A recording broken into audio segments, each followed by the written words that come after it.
The phone rang just as I was about to sit down for dinner. I glanced at the screen, not recognizing the number, but something in the pit of my stomach told me I shouldn't ignore it. I answered, "Jack?" The voice on the other end was raspy, as though the person had been crying. "Yes?" I asked, my voice cautious. I didn't recognize the caller, but the voice had a faint familiarity to it. "It's about your father, Richard. He's passed away." I froze. My mouth went dry. My father, dead. The news hit me harder than I expected, even after years of distance between us. A sharp pang of something I couldn't quite define shot through me. I hadn't spoken to him in 5 years, not since the last argument when I'd left home for good. My father had always been an imposing figure, a man whose love was conditional and whose approval was impossible to win. But hearing of his death stirred up old emotions I hadn't dealt with. Anger, regret, resentment. "When did it happen?" I asked, struggling to sound normal. "This morning," the voice replied. "We need you to come. The funeral, the arrangements." He didn't leave anything in order. "You're the next of kin." The funeral. I wasn't ready for that. I wasn't ready to return to the place that held so many memories, most of them bad. But I had no choice. I couldn't ignore this call. I'd been absent from my father's life for too long. But it didn't matter now. Family was family, no matter the distance. And so I agreed to come. I hung up the phone and sat down heavily in my chair. My wife, Lisa, was standing by the kitchen counter watching me. "What's wrong?" "It's my father. He passed away." Her face softened with sympathy, though I knew her thoughts weren't entirely for me. My relationship with my parents had always been strained, and the death of my father was just another chapter in that story. Still, she was supportive. "Are you okay?" I nodded, though I wasn't. My mind raced with 1,000 thoughts, most of them angry and bitter, tangled with years of suppressed emotion. It was hard to believe he was really gone. The man who had spent most of my life criticizing me, pushing me to be someone I never could be, was no longer alive to make demands or expectations. "I'll go," I said, standing up. "I'll need to handle things. You don't have to come." Lisa hesitated, then nodded. She didn't push. She knew how complicated my relationship with my father had been. The drive back to my hometown was long, stretching out the uncomfortable tension that had settled in my chest. I couldn't shake the feeling that something more awaited me there. The house was still the same, sturdy and cold, standing as if untouched by time. The grass in the yard was slightly overgrown, and the window curtains remained the same as when I left. It was all so familiar, too familiar. I stood at the front door for a moment before knocking. My mother, Evelyn, opened the door. She hadn't changed much. Her face was lined with age, her hair streaked with gray, but her eyes were still sharp, still calculating. "Jack," she said flatly, as though she hadn't expected me. Her tone was cold, even though I knew she was grieving. "You're here." I nodded, stepping inside. The house smelled the same, like dust and old wood, a smell that always reminded me of how little warmth it held when I was a child. My mother didn't offer any comfort or even a greeting. It was as if I was just another person she had to deal with in the aftermath of my father's death. "Where's the will?" I asked, cutting to the chase. I knew from experience that there was no room for small talk. My father had always been about business, never about family. "I haven't seen it yet," she said, walking into the living room without waiting for me to follow. "The lawyer is handling everything, right?" I sat down, feeling a chill settle around me. I had expected her to be colder, but there was something in her eyes that betrayed the mask she was putting on. Grief? Yes, but also something more. Guilt? Regret? It was hard to tell. "Do you know what he left behind?" I asked, my voice sharp. She shook her head, sitting down across from me. "No, I haven't seen the papers. All I know is that the funeral is set for tomorrow, and the lawyer will come after that." I nodded, my thoughts already drifting elsewhere. My father's death had already caused a rift. I could feel the undercurrent of tension between us, the unspoken bitterness that had always existed. I had spent years resenting him for everything he had put me through, for every moment he had made me feel like I was never enough. But now, with him gone, there was no one to hold accountable but the people still here. And I knew, deep down, that my relationship with my mother had only ever been based on survival, not love. The night was a quiet one, filled with the sound of my mother's sobs and the echoing emptiness of the house. I lay awake, staring at the ceiling, replaying my childhood in my head. The memories were all the same. Richard's harsh voice, my mother's silent disapproval, and the loneliness I had felt for so long. I had always thought that leaving was the answer. But now, facing the reality of my father's death, I wasn't so sure anymore. The next morning, I attended the funeral. It was a somber affair. The guests all too polite, all too distant. No one had come to grieve deeply, not really. My father had burned bridges with so many people in his life, and I was no different. He had alienated his friends, his colleagues, and even his own family. But there, in the front row, sat Mark, my cousin. Mark had always been closer to my father than I had, but there was something unsettling about him now. He didn't look like the same person who had once been my playmate as a child. His eyes were sharp, calculating, as if he were sizing me up. As the service dragged on, I couldn't shake the feeling that something wasn't right. Something about my father's death didn't sit well with me, and I couldn't ignore the gnawing suspicion that Mark had something to do with it. After the service, I pulled my mother aside. "What's going on, Mom? Why does it feel like there's more to this?" Her expression darkened. "What do you mean?" I pressed. "This isn't just about the will. There's something off about all of this." She met my gaze, her face pale. "You have no idea what your father was involved in. You don't know everything." "What do you mean? What's going on here?" "Really?" I asked, pushing her for answers. But before she could respond, Mark stepped in, interrupting our conversation. "Jack, I think we need to talk." His tone was smooth, but there was an edge to it that made my stomach tighten. I stared at him, trying to gauge what he wanted. I knew this conversation wasn't going to end the way I expected. It never did in this family, but I had to know the truth. "What is it?" I asked, already bracing myself. He didn't answer right away. Instead, he just stared at me, his eyes cold and calculating. "Let's go somewhere private. There's a lot we need to discuss." I followed Mark through the old house, my mind racing. The air felt heavy, filled with the tension I hadn't realized was there until now. I knew something was off. Something about this entire situation didn't sit right with me. My father's death, the sudden call, the presence of Mark at the funeral, and my mother's strange behavior. All of it felt like a puzzle I couldn't quite solve. Mark led me into the study, a room that hadn't changed in years. It still smelled of cigars and old leather, the faint traces of my father's presence lingering in the room. Mark closed the door behind us and turned to face me, his eyes sharp and calculating, as if he had been expecting me to ask questions long before I did. "Sit down," he said, gesturing toward the leather armchair by the desk. I took a seat, eyeing him carefully. "What do you want, Mark? Why are you acting like this?" He smiled, but it didn't reach his eyes. "You really have no idea, do you?" I shook my head, confused, leaning against the desk, his arms crossed. "You don't know what your father was involved in, Jack. You never did. And neither did your mother, despite her best efforts to ignore it." I stared at him, my heart pounding in my chest. "What are you talking about? My father wasn't some criminal. He was just cold. He was distant. But that's it. He didn't do anything illegal." Mark's lips curled into a tight smile. "You've got a lot to learn about your family. Your father wasn't just a businessman. He was involved in some pretty shady dealings, Jack. And when I say shady, I mean deep into things that could ruin all of us if they ever came to light." My mind reeled. "What do you mean? What kind of dealings?" Mark sighed, his eyes flickering with something unreadable. "You know, Richard was always obsessed with control. Money, power, influence, it was all he cared about.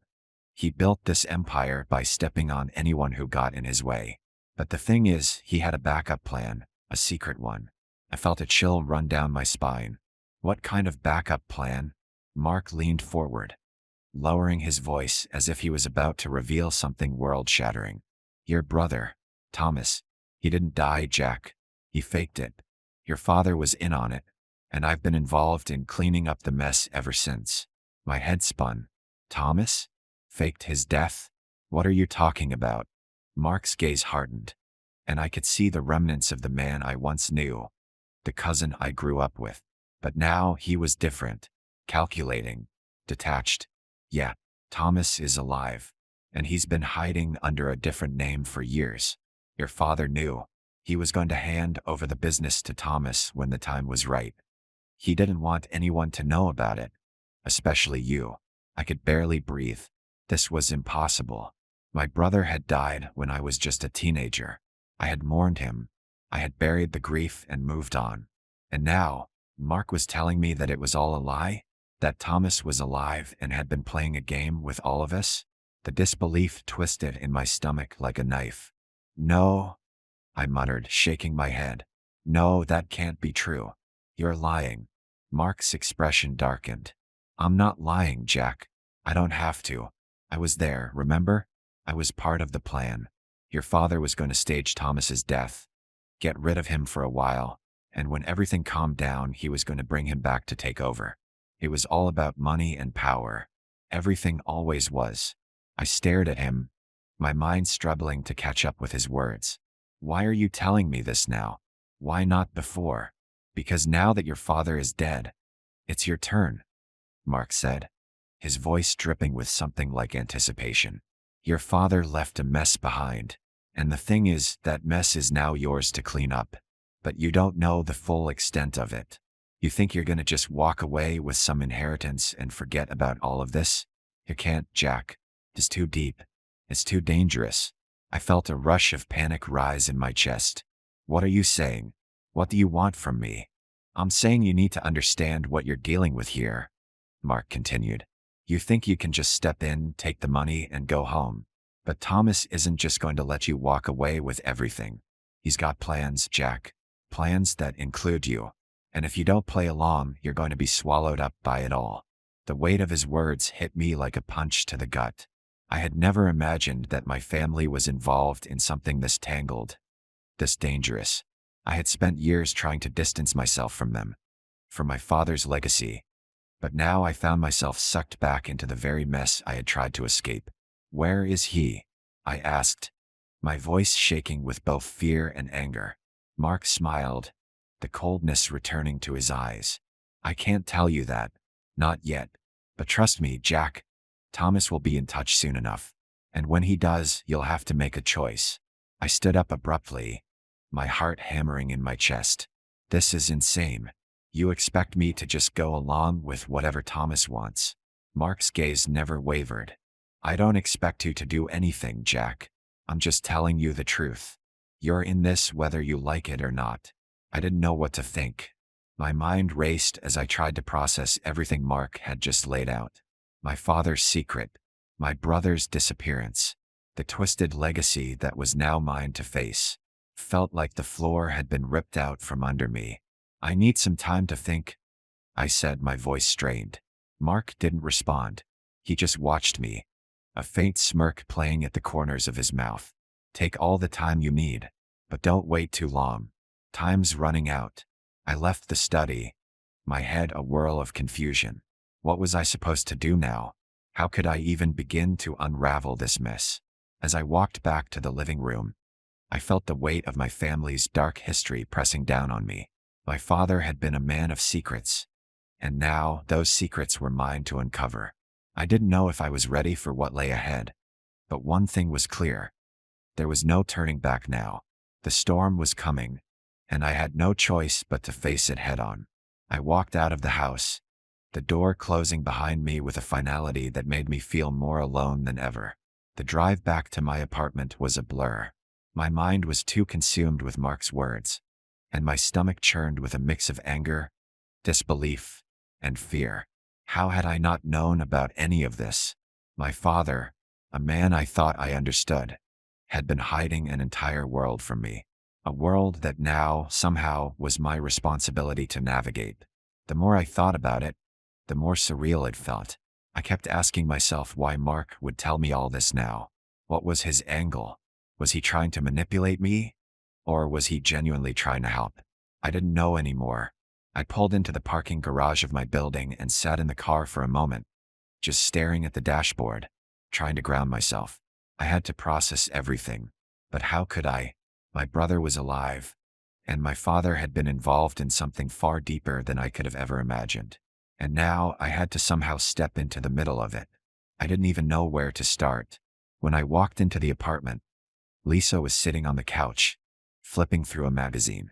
She looked up when she heard the door click shut, and her expression softened when she saw my face. "Jack, what happened? You look off." I didn't answer immediately. I stood there, my mind racing with 1,000 thoughts, none of which made sense. Lisa set the magazine down and stood up, walking over to me. "Talk to me," she said gently, her hand reaching out to touch my arm. "What's going on?" I looked at her, trying to figure out how to explain it. The weight of everything was suffocating. How could I tell her about my father's secret life?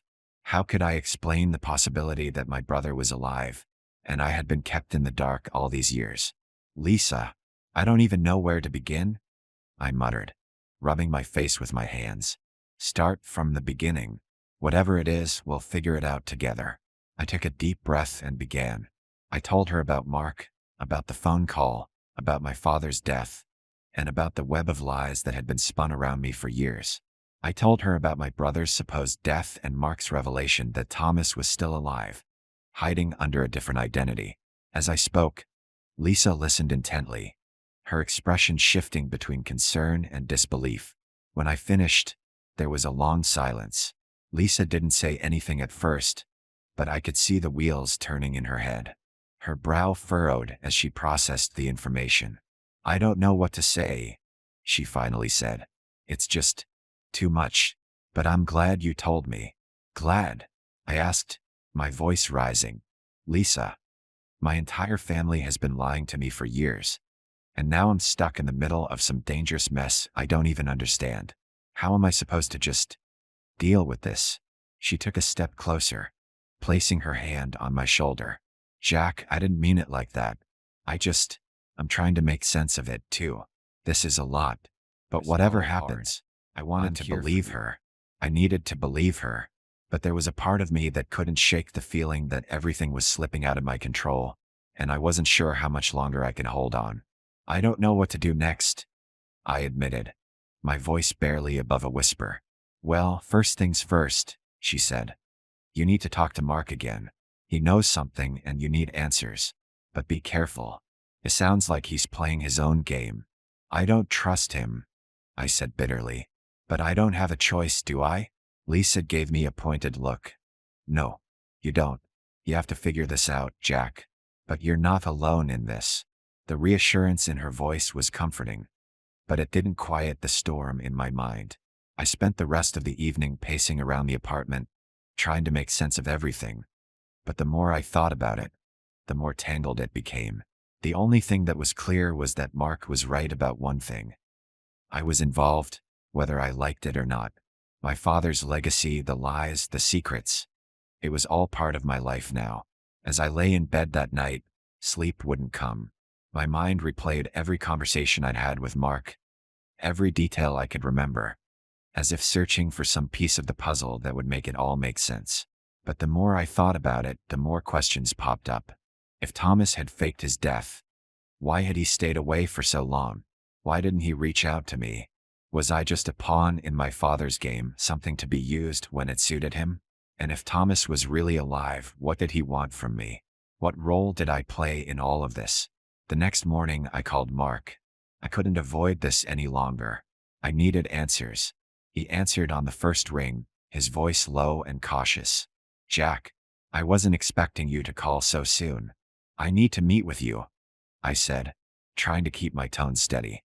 Now, there was a pause on the other end of the line, and I could almost hear him weighing his options. "Fina, come to the office. We can talk there."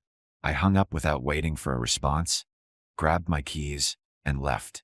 I wasn't sure what I was walking into, but I knew I had to face whatever it was head on. Mark had been involved in this twisted mess for far too long, and I was done being left in the dark. The office wasn't far from my apartment, and I arrived in less than half an hour. The building was sleek, modern, nothing like the old, crumbling house my family used to live in.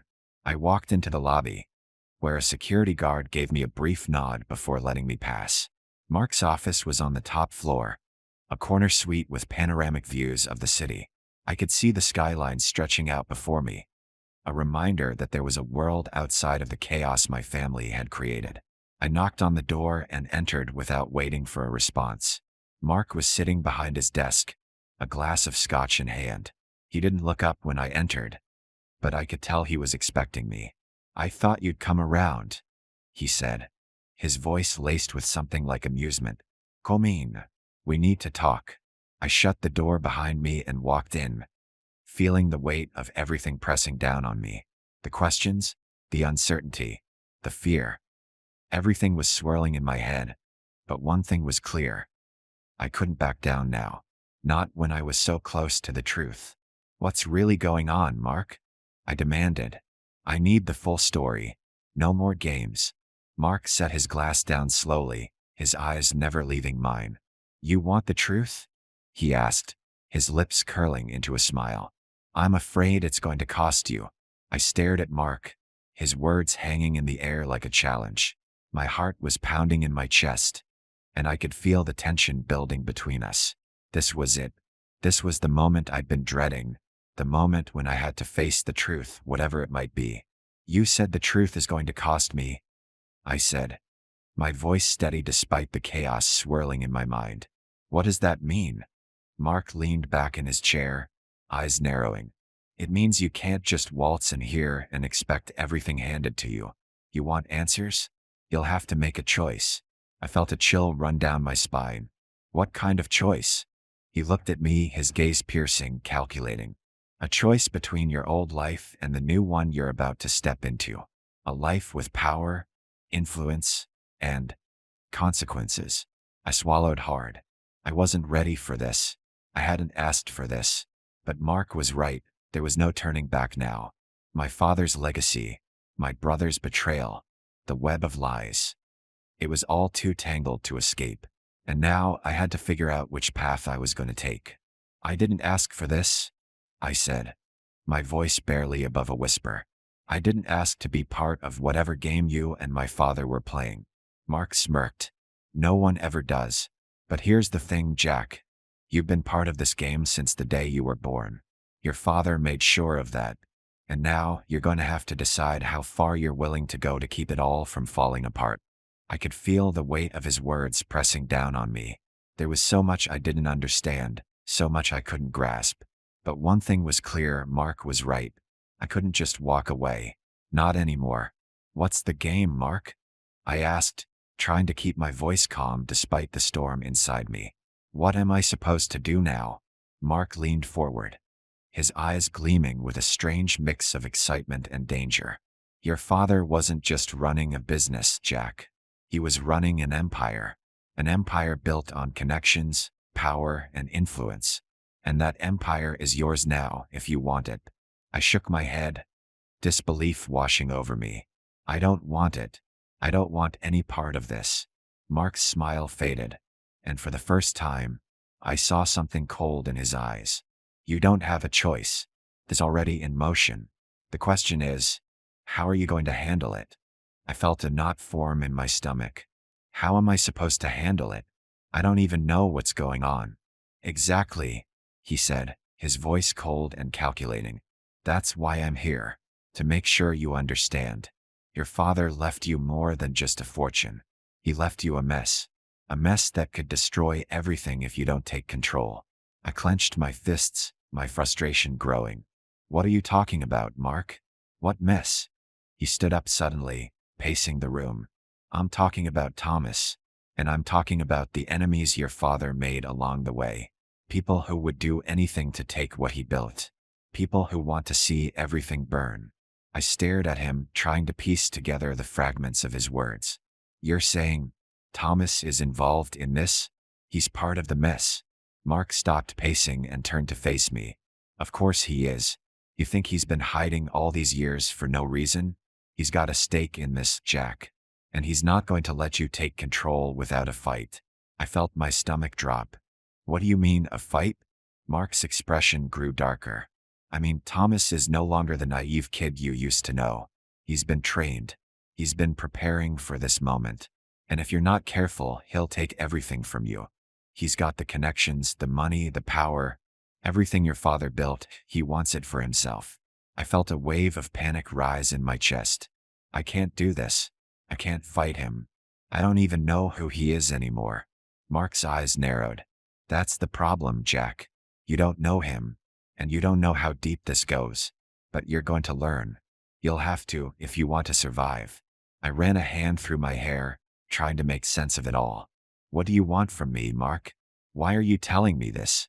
Mark took a deep breath and walked over to the window, staring out at the city below. I'm telling you because you need to be prepared. You need to understand that the stakes are higher than you think. Your father's empire isn't just about money. It's about control. And if you want control, you're going to have to fight for it. You're going to have to make tough choices, choices that will change everything. The weight of his words hung in the air, suffocating me. So what now? What do I do? Mark turned to face me, his expression hardening. Now you start making alliances. You start figuring out who you can trust and who you can't. I shook my head. I don't even know where to begin. He shrugged. That's why I'm here, to help you. But I can't do it alone. You have to step up, Jack. You have to take control. If you don't, everything your father built will crumble, and Thomas will be the one standing at the top. I felt a surge of anger flood through me. I didn't ask for any of this. I don't want it. I don't want this life. I just want to be left alone. Mark's eyes softened, but there was no pity in them. I know you didn't ask for it, but that's the reality now. You don't get to walk away. You're in this whether you like it or not. I stared at him, my mind reeling. The pieces were starting to come together, but it only made everything more complicated. I had no idea how I was supposed to handle this, but Mark was right about one thing. I couldn't ignore it. My father's empire was mine now, for better or worse. And if I didn't take control, someone else would. Mark leaned forward, his voice low and urgent. You'll need to be smart about this, Jack. You'll need to make your move before Thomas does. And you'll need to be ruthless, because if you hesitate, it's over. I nodded slowly, my stomach churning with dread. I didn't know if I was ready for this, but it was clear that I didn't have a choice. My father's empire, my brother's betrayal, the lies. It was all coming crashing down, and I had to find a way to survive. I'll do what I have to do, I said, my voice grim. Mark gave me a nod, a look of approval in his eyes. Good. That's the first step. But as I left his office and stepped out into the city, I couldn't shake the feeling that this was only the beginning. And no matter what I did, nothing would ever be the same again. I walked out of Mark's office with a sinking feeling in my chest. The weight of his words still hung over me, suffocating me with the knowledge that I was in far deeper than I had ever imagined. There was no escaping this. The empire my father had built, the mess I had inherited, it was all on my shoulders now. I had to act, and I had to act fast. But what was the right move? The city felt different as I walked through the streets. The same familiar places, the same faces passing by, but nothing felt the same. It was like I was seeing everything through a new lens. Everything had changed, and I hadn't even fully processed it. The people walking around me were oblivious to the war that was starting, a war that would change my life forever. I was still trying to make sense of Mark's words. My father's empire wasn't just about money. It was about control, and I needed to control it if I was going to survive this. But what did that even mean? How could I suddenly step into my father's shoes and command a multi-billion-dollar empire that had been built on secrets, lies, and manipulation? I took out my phone and called Lisa, needing her voice to calm the storm inside my head. Hey, she answered, her voice warm, a contrast to the cold, sharp edge of my thoughts. How'd it go? I leaned against the wall outside the building, trying to gather my thoughts before speaking. Not good. Mark's right. I'm in this now. And there's no way out. There was a pause on the other end of the line before Lisa responded. Her voice softer now. What happened? What did he say? I rubbed my temples. He said my father wasn't just running a business, he was running an empire. And that empire is mine now. But it's all a mess. There's power, there's influence, but there's also danger. Mark says I have to take control if I want to survive. Lisa let out a small sigh. This sounds insane. What are you going to do? I don't know, I admitted, my voice cracking. I feel like I'm drowning, Lisa. I don't even know where to begin. Mark says I need to make alliances, figure out who I can trust. But I can't even trust my own family. I didn't ask for any of this. I heard the sound of Lisa exhaling deeply. I can't imagine how overwhelming this must be. But you're not alone, Jack. You've got me. You've got people who care about you. We'll figure it out together. Her words were comforting, but they did little to ease the heaviness I was feeling. I wanted to believe her, to believe that everything could be fixed. But the truth was I was scared. Scared of what I might have to do. Scared of what I might lose. I don't even know who to trust anymore, I said, my voice barely above a whisper. Mark says I need to be ruthless. He says I need to fight for what's mine, but I don't know if I can do that. Lisa paused before speaking, her voice steady. You don't have to do this alone, and you don't have to do things the way Mark says you do. You'll find your own path. Just take things one step at a time. I closed my eyes, the weight of everything pressing down on me. I don't know what's worse, Lisa. The idea of being a part of this world, or the idea of losing everything. Just take a deep breath, she said. You'll figure it out. But first, you need to breathe. It's a lot to take in. I leaned my head back against the brick wall, closing my eyes. I need to go. I have to meet someone. Okay, but call me later. And don't forget, I'm here for you. Whatever happens. I know, I said, hanging up. I needed to meet with someone who could give me answers. Someone who might help me navigate this mess. Mark's warning about Thomas loomed over me. If my brother was truly alive, if he was as deep into this as Mark suggested, I couldn't afford to ignore it. I needed to find him. But where was he? Who could help me? I pulled out my phone again, dialing a number that I hadn't called in years. It rang twice before someone picked up. Jack? Is that you? It was Sarah, my father's old assistant. She had been with him for years, practically running the business behind the scenes, making sure everything stayed afloat. She knew more about my father's operations than anyone else. Maybe more than anyone else wanted to know. Yeah, it's me, I said, my voice guarded. I need your help. There was a long pause, and I could almost feel the wariness in her voice when she spoke next. Jack, I don't know what you're asking. I'm not sure I'm the right person for whatever it is you need. I could hear the tension in her voice, but I pushed forward. I'm not sure who else to turn to. I need to know about my father's business, everything. I need to know about the people he worked with, the people he trusted. And I need to know about Thomas. Sarah's silence was deafening. Then, finally, she spoke, her voice a little softer. You don't know what you're asking. There are things about your father's life you won't be able to unsee. Things that might make you question everything you thought you knew. I know, I said quietly. But I don't have a choice. I have to know. She sighed deeply on the other end of the line. I'll meet you, but you need to understand that once you get involved, there's no turning back. Your father's business was never just about money. It was about power. And people will do anything to get it. I'm already in too deep, I said, my voice barely above a whisper. I need to know what I'm up against. Fine, Sarah said after a moment. I'll send you the address. But remember, you asked for this. She hung up before I could say another word. I stared at the phone for a moment, feeling the gravity of her words. There was no turning back now. I had no idea what I was walking into, but it didn't matter. I had to know for a nondescript building on the outskirts of the city. It wasn't far from where I was, so I made my way there quickly, my heart pounding in my chest. The building looked abandoned, like something out of a spy thriller. There was no sign outside, no indication of what it was. But as I approached, the door swung open, and Sarah appeared in the doorway. I walked inside, and she led me through a narrow hallway into a small, dimly lit room. The air felt heavy in there, as if the walls themselves were holding secrets. She closed the door behind us and turned to face me.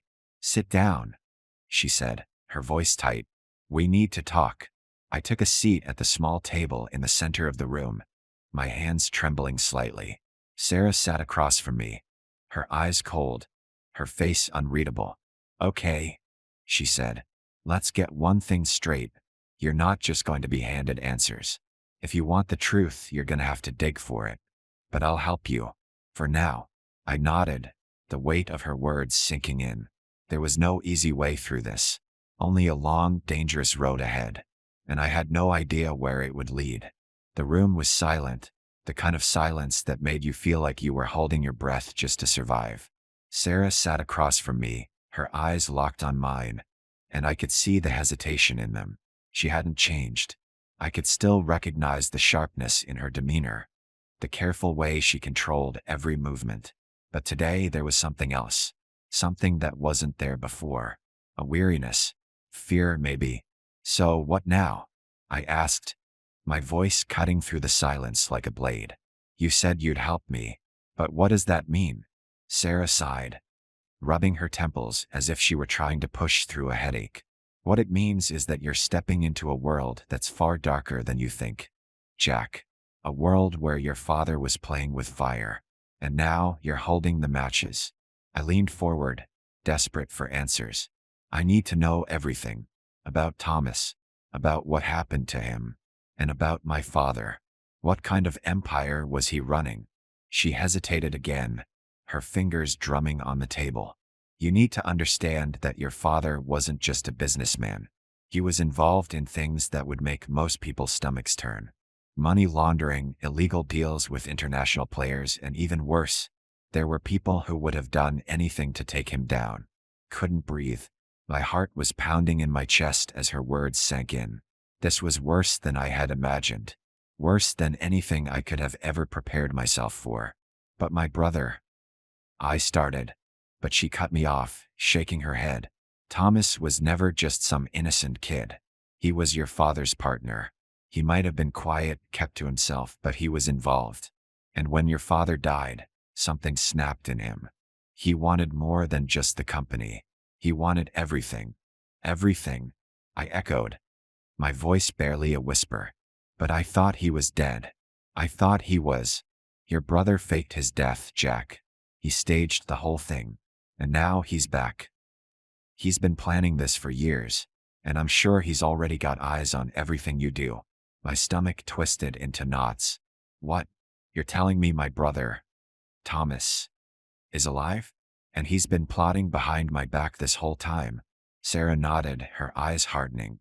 "He never wanted the company, Jack. Not in the way you think.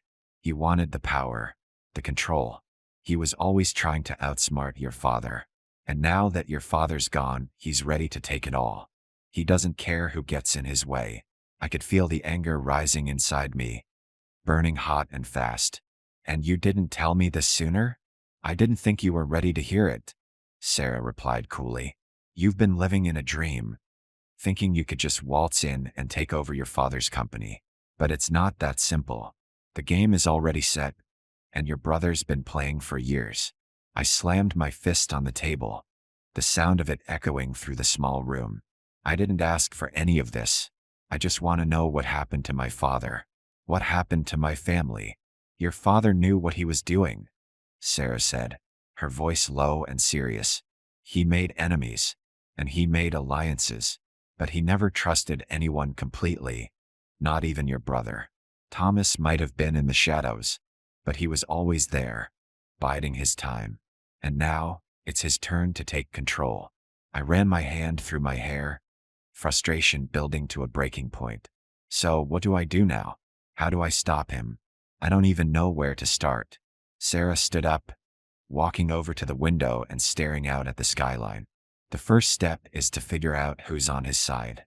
He's not alone. He's got people, connections. You can't take him down alone." You're going to need to form alliances too.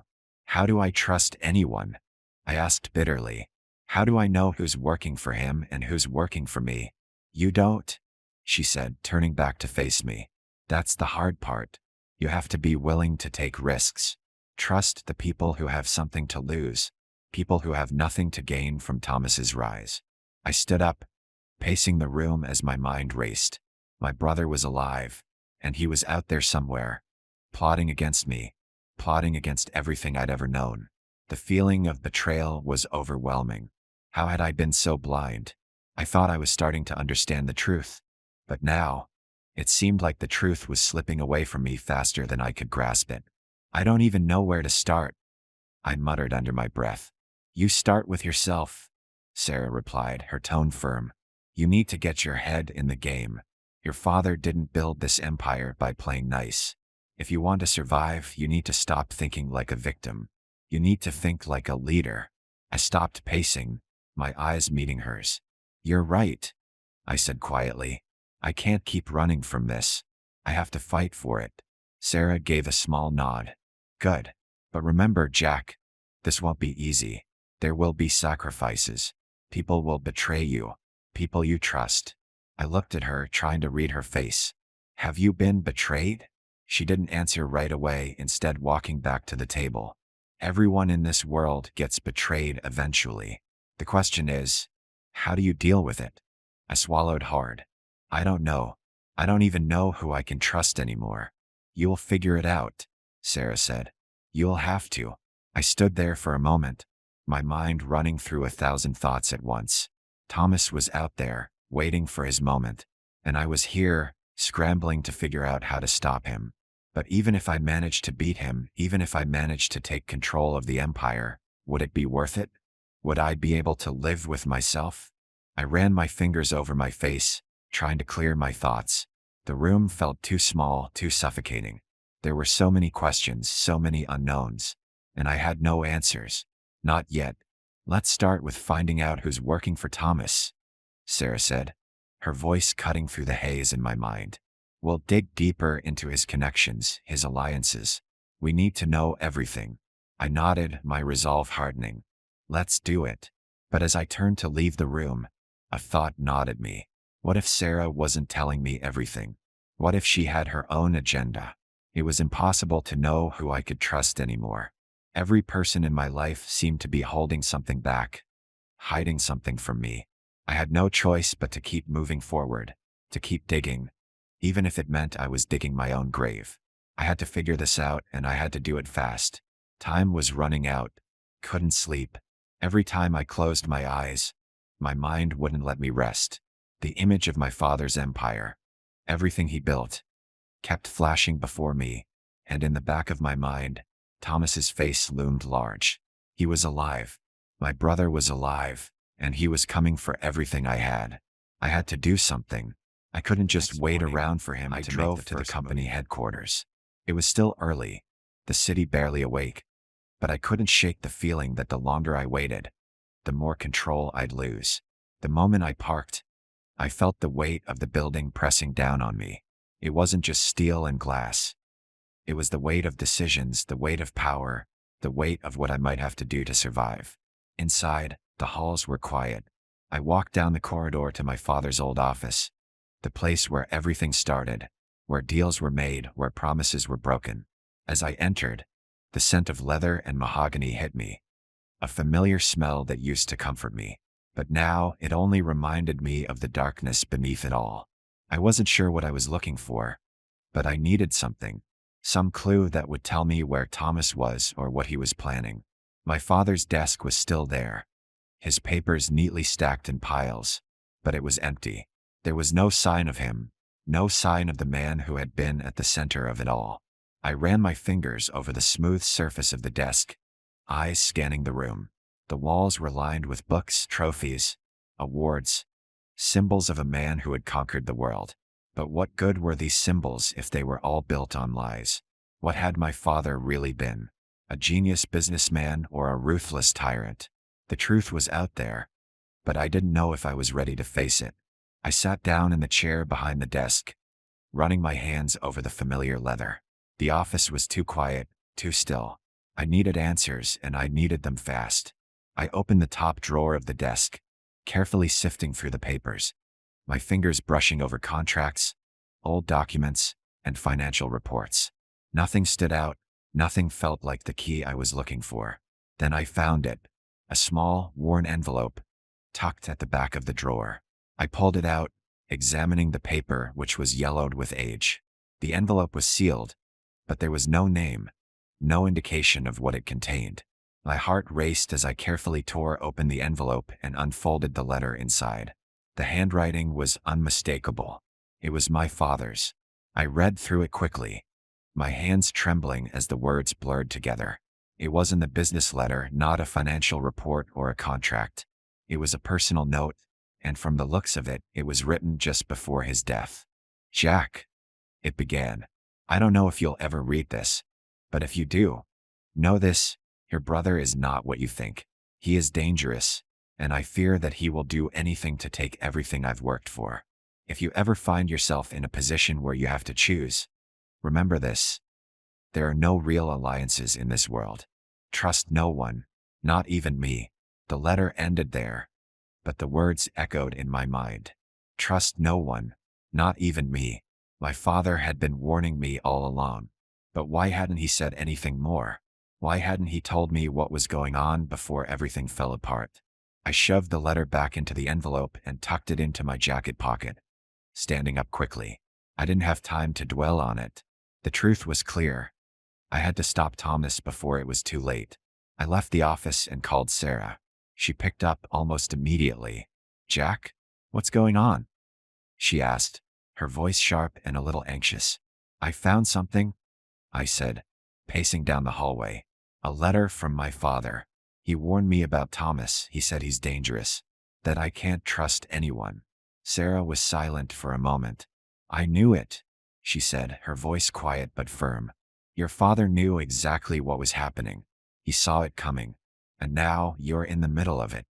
I need to find out what Thomas is planning," I said, stopping at the elevator.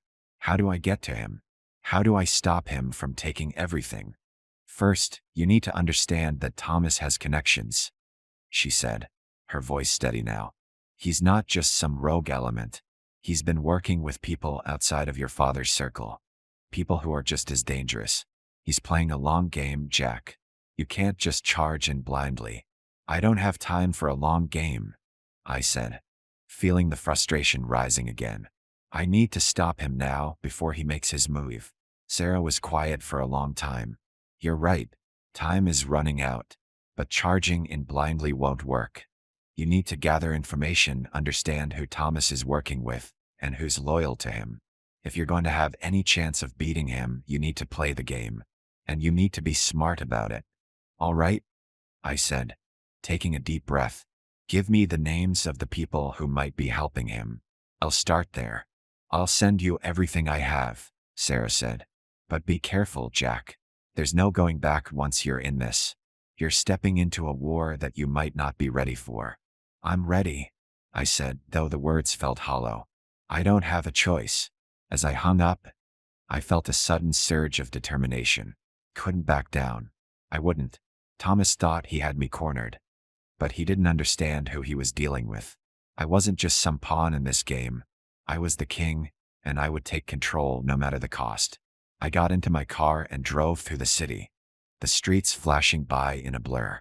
The world outside felt like it was closing in on me, and I couldn't shake the feeling that I was running out of time. But I couldn't stop. Not now.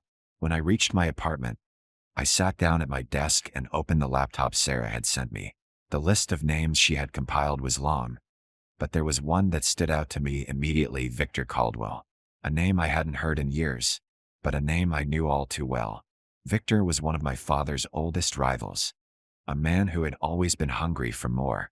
If Thomas was working with him, then the stakes had just gone higher. I made a decision. I was going to find Victor. I was going to confront him, and I was going to find out everything. Because if there was one thing I knew for sure, it was that if Thomas was working with Victor, this fight was about to get a lot more dangerous than I'd ever imagined. But there was no turning back now. I spent the entire night going through everything I had on Victor Caldwell. His name was synonymous with greed, manipulation, and backdoor deals. My father had always kept a close watch on him, warning me as a kid to never trust anyone who played both sides like Caldwell did. I had heard the stories, the whispers about Victor being untouchable, about his ruthless drive to expand his empire at any cost. But none of that mattered anymore. The only thing that mattered now was getting to him before Thomas did. By the time the morning sun began to rise, I had a plan. Caldwell was holding an event that evening, a gala of some kind at one of his high-end properties in the city. I knew this would be my chance to confront him. He was always in the public eye, too proud to hide away. It made him an easy target. I was ready for whatever came next, even if it meant playing the part of the eager son trying to make a name for himself in my father's world. I could be charming when I needed to be, and tonight, I would need to be more charming than I had ever been in my life. The gala was held at one of the grandest venues in the city, an old mansion with sweeping views of the skyline. As soon as I stepped inside, I felt the familiar weight of wealth and power. The people milling about were all rich, important, and completely disconnected from anything resembling reality. I moved through the crowd, my eyes scanning for Victor, but he was nowhere in sight. His presence loomed large, even when he wasn't physically there. I had to be careful. I couldn't just walk up to him and start demanding answers. Caldwell was too smart for that. But I had something he wanted, information, and I was willing to bet that I could leverage that to get to him. I mingled for a while, making small talk with a few of the business elites. Most of them barely noticed me, but a few seemed intrigued, recognizing my name and mentioning my father. It was all too easy to slide into the role of a man trying to make a name for himself, trying to step out of his father's shadow. But all the while, my mind was focused after what felt like an eternity of schmoozing. I spotted him. He was standing near the back of the room, surrounded by a few loyal-looking figures. He was tall, with sharp features and a cold, calculating gaze. Even from across the room, I could see the power radiating off of him. He was the kind of man who didn't need to raise his voice to command a room. His presence was enough to make people listen. I took a deep breath and made my way over to him, trying to calm the adrenaline rushing through my veins. As I approached, one of his bodyguards gave me a quick look, but Victor raised a hand, signaling for him to step back. He looked me up and down with a mixture of curiosity and disdain. "You're Jack," he said, his voice smooth but laced with an edge. "I've heard a lot about you. Your father's son." I nodded, trying not to show how much his words stung. "That's me. I'm sure you've heard plenty." "I've heard enough," he said, his eyes narrowing.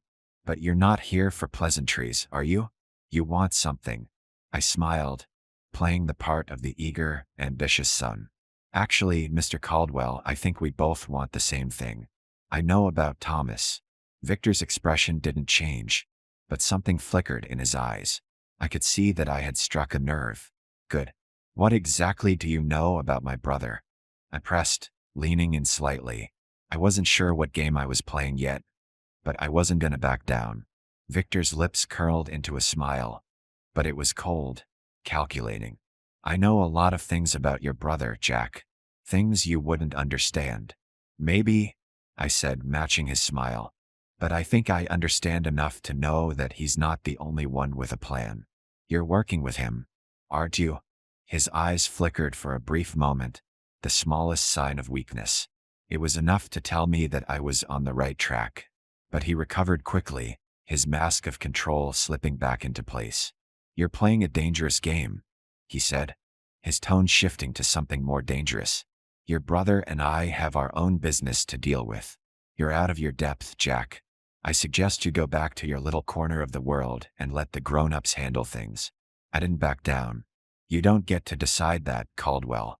You don't get to make the rules anymore." His smile faded, replaced with a flicker of irritation. "I think you misunderstand," he said, his voice lowering to a dangerous whisper. "You think you can walk into my world and make demands? You're a child pretending to play with the big boys." I took a step closer, my voice low and firm. "I'm not pretending. And I'm not here to play by your rules. I want to know what you're planning with my brother. I want to know what the end game is. And I want you to know that if you're involved, I won't stop until I take you both down. For a moment, there was nothing but silence between us. I could feel the tension crackling in the air, but Caldwell didn't flinch. Instead, he just stared at me, sizing me up, weighing his options. Finally, he spoke again, his voice low and measured. "You really think you can take me down, Jack?" he asked, almost with pity. "You're not ready for this. You never were. But I'll tell you what, if you're serious, if you want to play this game, then prove it." "How?" I asked, my pulse quickening. Victor took a step back, his eyes glinting with something cold. "I'll give you a choice.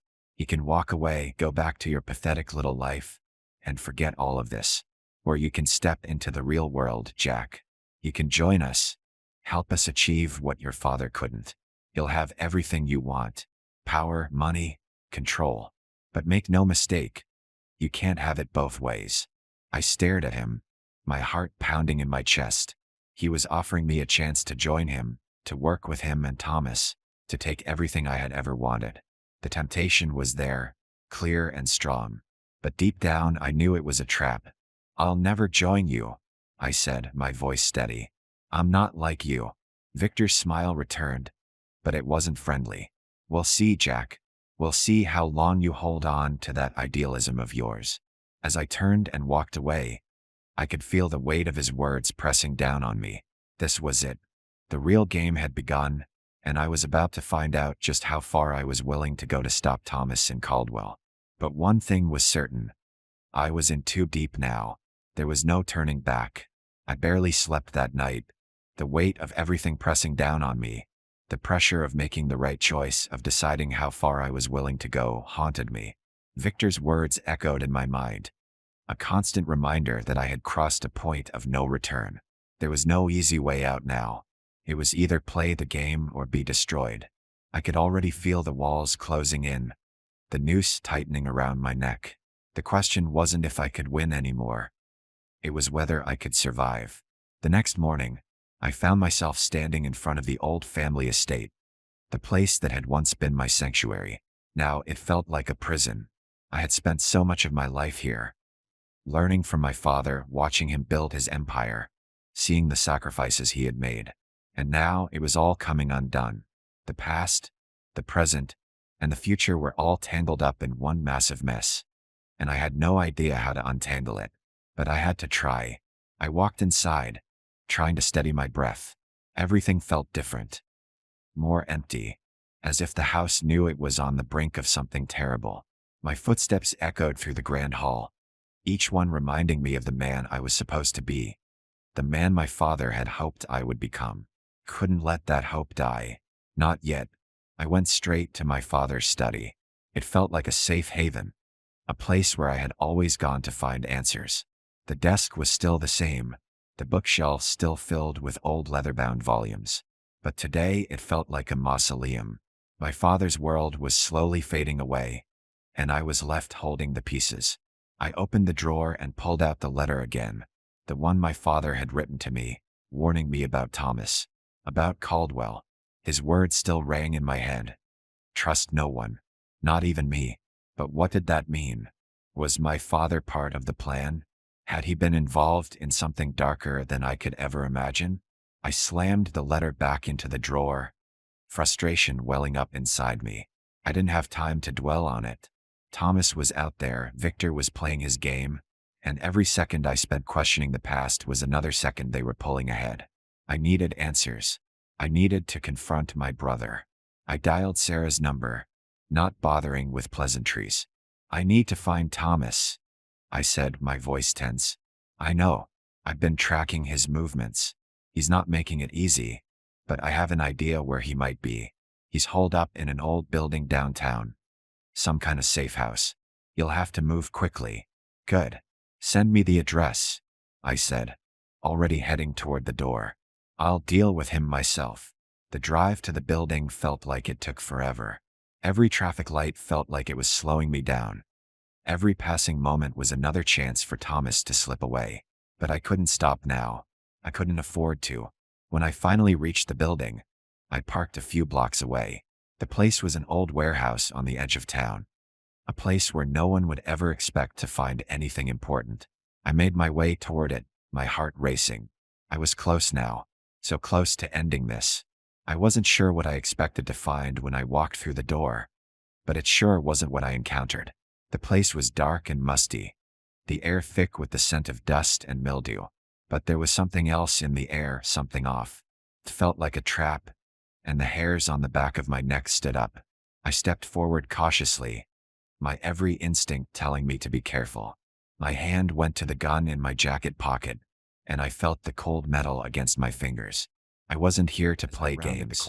I was here to saw him. Thomas. He was standing there, his back to me, staring out a cracked window at the city below. He didn't hear me approach, didn't even turn when I spoke. "You're not going to win, you know," I said, my voice low but firm. Thomas turned slowly, a smirk on his face. "I was wondering when you'd show up. Been a long time, Jack. A little too long for my taste. Don't make this worse than it already is," I warned him, my grip tightening on the gun. "You've already taken everything, our father's legacy, the company.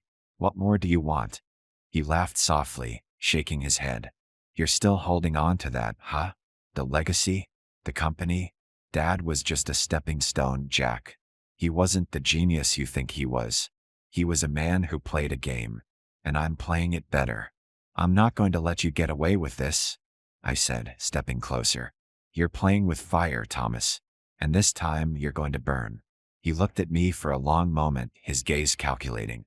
Then he stepped forward, and I could feel the tension building between us. "You don't get it, do you?" he asked, his voice almost sympathetic. "You never understood the game. You always thought you could play by the rules. But the rules don't matter. Only power matters. And I have it." I clenched my fists, my body shaking with anger. "You're not the only one who can play this game, Thomas. You've been hiding behind Victor, hiding behind people who've been using you. But I'm done running. I'm taking everything back." Thomas took a step toward me, his eyes narrowed.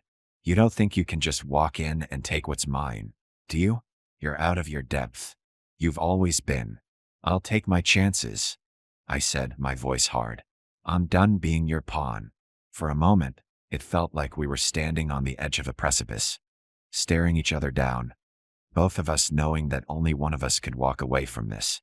The room was thick with tension, and I could feel the weight of everything hanging in the balance. Then, suddenly, Thomas lunged at me. It all happened so fast. Too fast for me to react. He knocked me to the ground, and the gun slipped from my hand. We wrestled, both of us struggling for control, but I wasn't going to let him win. Not this time. I pushed him off, scrambling to my feet, and grabbed the gun. "Don't do it," Thomas hissed, his face twisted in rage. "You're not a killer, Jack. You don't have it in you." I raised the gun, my finger resting on the trigger. "You don't know me, Thomas." And for the first time in my life, I didn't hesitate. The shot rang out, echoing through the empty warehouse. Thomas collapsed to the ground, his eyes wide with shock. But I didn't feel the satisfaction I thought I would. The weight of what I'd just done hit me all at once, and I felt the air leave my lungs. But there was no going back now. The game had changed, and I had won.